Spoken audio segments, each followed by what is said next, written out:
Fakta baru kasus pembunuhan siswa SMP di Bandung, pelaku diduga kerap aniaya korban. Pihak keluarga akhirnya membongkar tabiat asli pelaku pembunuhan siswa kelas 1 SMP di Bandung yang berinisial Zaak, 13.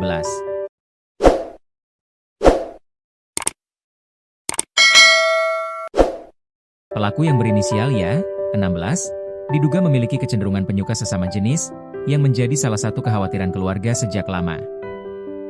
Kakek korban, Undang, menyebutkan bahwa korban sebenarnya sengaja dipindahkan sekolah ke Bandung untuk menghindari pelaku yang kerap melakukan perundungan. Tersangka yang diketahui pernah memukul mata korban hingga lebam saat korban masih duduk di bangku kelas 6 SD, bahkan sering memalak dan membuli korban.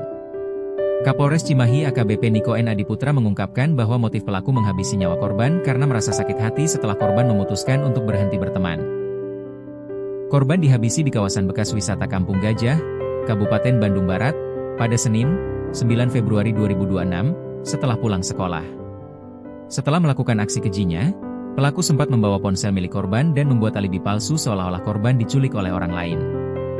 Jasad korban baru berhasil ditemukan 5 hari kemudian dalam kondisi mengenaskan setelah pihak keluarga melakukan pencarian intensif. 2 pelaku pembunuh siswa SMPN 26 Bandung ditangkap. Misteri penemuan jenazah Zaak, 14, siswa SMP Negeri 26 Kota Bandung di kawasan eks-objek wisata Kampung Gajah, Bandung Barat, akhirnya terkuak.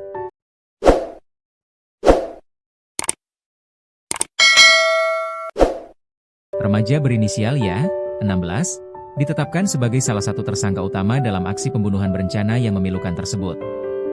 Ia diringkus jajaran Polres Cimahi di wilayah Kabupaten Garut pada Minggu, 15 Februari 2026, dini hari, bersama rekan lainnya, APM, 17. Penangkapan ini mengakhiri pelarian singkat mereka setelah membuang jasad korban di semak-semak objek wisata yang terbengkalai. Motifnya, sakit hati karena putus pertemanan.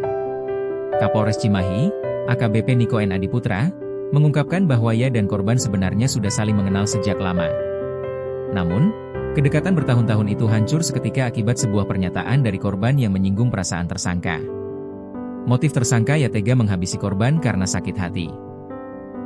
Berdasarkan hasil pemeriksaan, korban memberikan pernyataan sikap bahwa ia ingin menghentikan atau memutus hubungan pertemanan dengan pelaku, ujar AKBP Niko, Minggu 15 Februari. Rasa sakit hati yang mendalam itu rupanya berubah menjadi rencana jahat. Ia bersama APM diduga telah mengatur strategi untuk mengeksekusi korban di lokasi sepi, yakni di Desa Cihideung, Parongpong. Terancam pasal berlapis hingga pidana mati.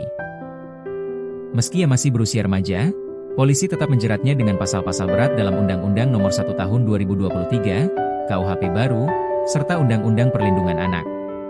Karena indikasi pembunuhan berencana, ia dan rekannya dijerat pasal 459 HUP dengan ancaman pidana mati, penjara seumur hidup, atau paling lama 20 tahun, tegas Niko.